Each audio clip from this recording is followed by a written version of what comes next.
Have you ever wondered what it would feel like to be so quick that even the wind itself grew jealous? To have feet that fly over grassy fields, faster than the deer escaping the afternoon sun's golden reach. If you listen closely, you can almost hear those legendary footsteps. Swift, steady, echoing down the hush of centuries. This is the story of Atalanta, the swift-footed heroine whose name still stirs hearts and dreams whenever it is spoken. In the gentle cradle of ancient Arcadia, where the forests are dense and filled with singing birds and the scent of wildflowers floats above mossy stones, Atalanta grew up in the embrace of nature herself. No grand marble palace or silk-hung room ever called her home. Her bed was the soft moss under old oaks, and the blue sky stretched over her like a protective cloak. From her earliest days, she moved as if she were part of the wind's song, racing beside deer, chasing hares, and leaping streams without a second thought. Her only companions were the nimble animals of the land, the whispering leaves, and the quiet wisdom of solitude. Yet that solitude was warm, not lonely, but peaceful, like a soft blanket wrapped around her shoulders on a cool morning. Yet, as the world often shifts and stirs in new ways, Atalanta's peaceful running could not last untouched forever.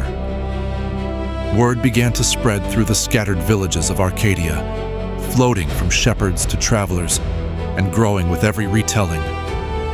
Here lived a girl who could outrun every beast and every hunter. Here was a spirit freer and faster than lightning.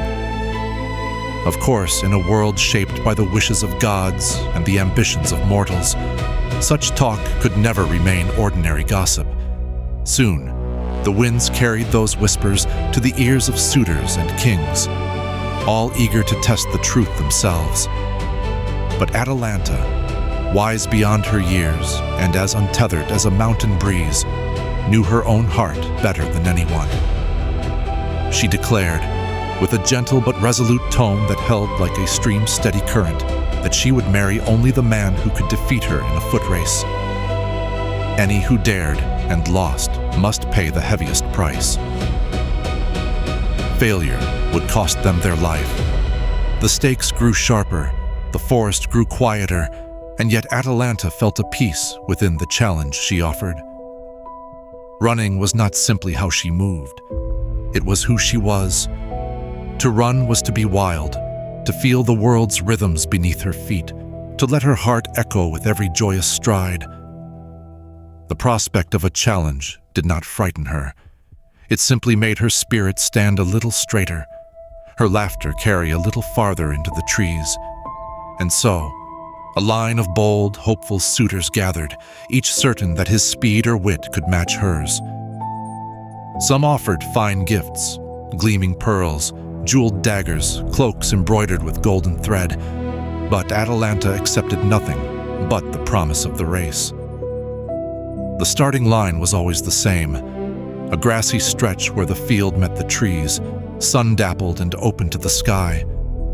The air itself felt alive, as if holding its breath with every wager and every hopeful heart. One by one, the races began. Young men, heroes in their own right, swift and strong, would stand beside Atalanta, hearts pounding, their eyes bright with hope or pride, or even love.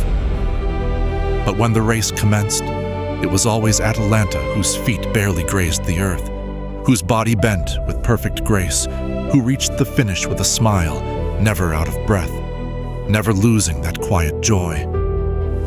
Again and again, the forest watched as hopes were dashed.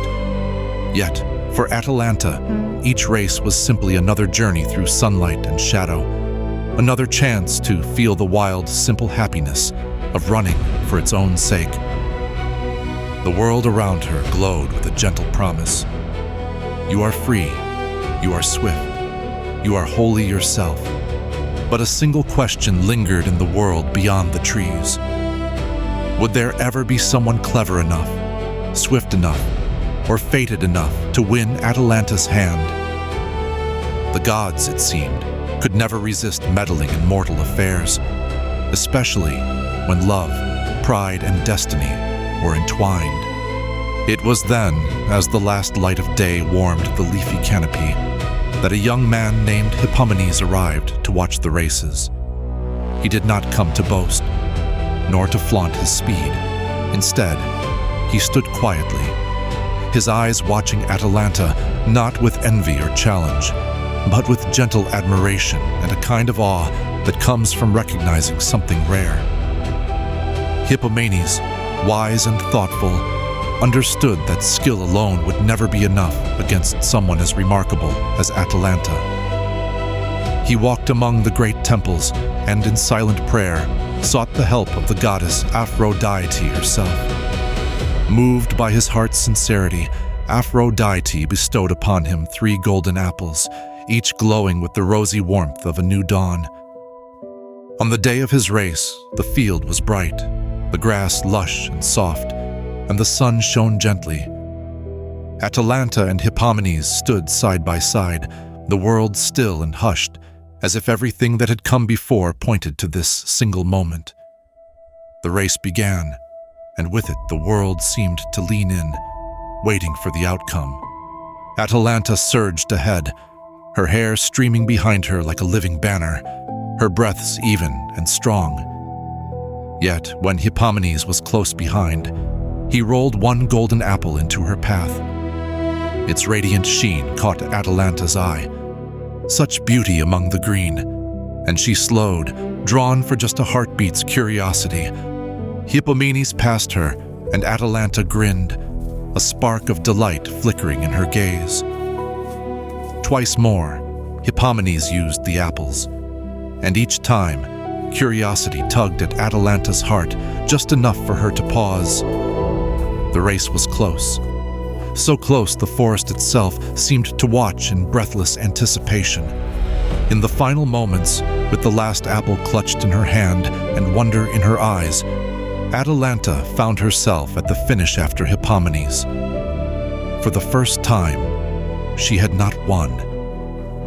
Yet there was no sorrow in her loss.